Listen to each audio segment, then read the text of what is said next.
Good morning, first grade. We are moving on to Skills 6, brand new skills workbook and small guided reader, Skills 6. So today we're going to be looking at Lesson 1. You will be skipping a workbook page today. You will be skipping activity page 1.2, which is page 3, and that's okay, because Mrs. Sane is going to talk to you about some sounds. After she looks at that sound, you're going back to an old story, In the Cave.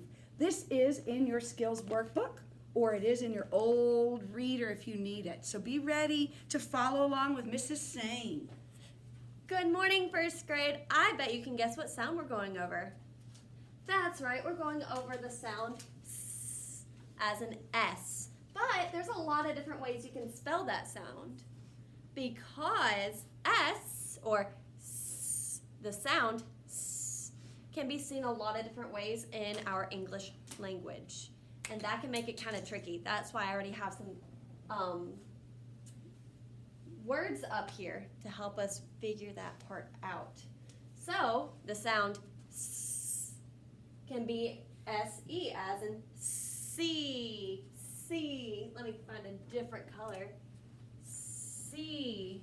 Or C-E as in scent. C as in pencil. Or S, which is the one that we know the best, as in sun. I'm going to give you just a few seconds. I wonder if you can come up with some words with these spellings in them. I know the word seam.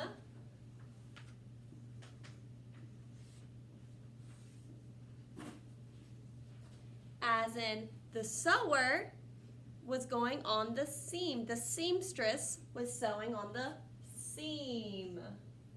Ooh, what about that one? C-E.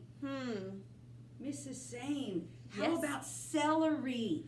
Celery. C-E-L-E-R-Y.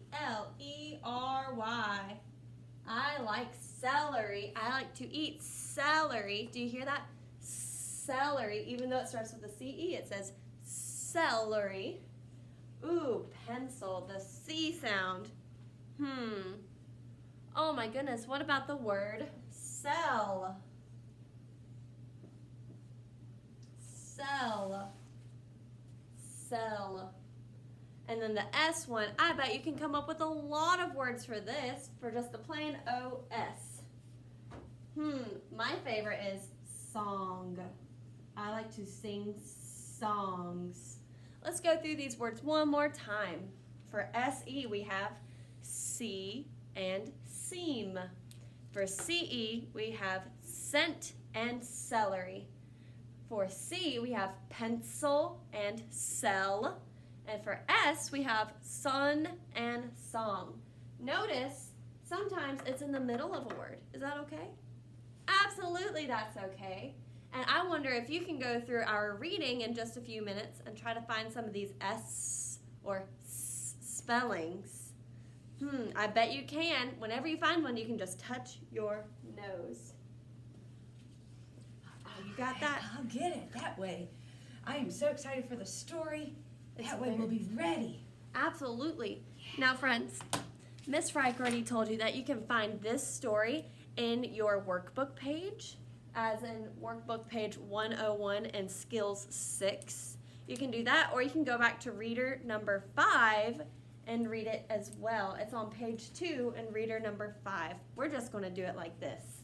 Let me make it a little bigger for you, Miss Wright. Please, we know I can't see. Maybe that's too big. Oops, we lost some words. Great. We would love if you could follow along at home, or if you have yours, read it. Or, once we've read it together, go read it to someone else. Following at least with your eyes. When I went to visit with Nan, I was sad.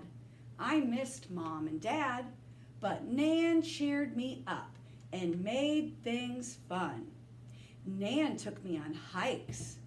The land I saw in the west was not at all like the land I'm used to. Where I'm from, things are green in the summer, and there are lots of trees.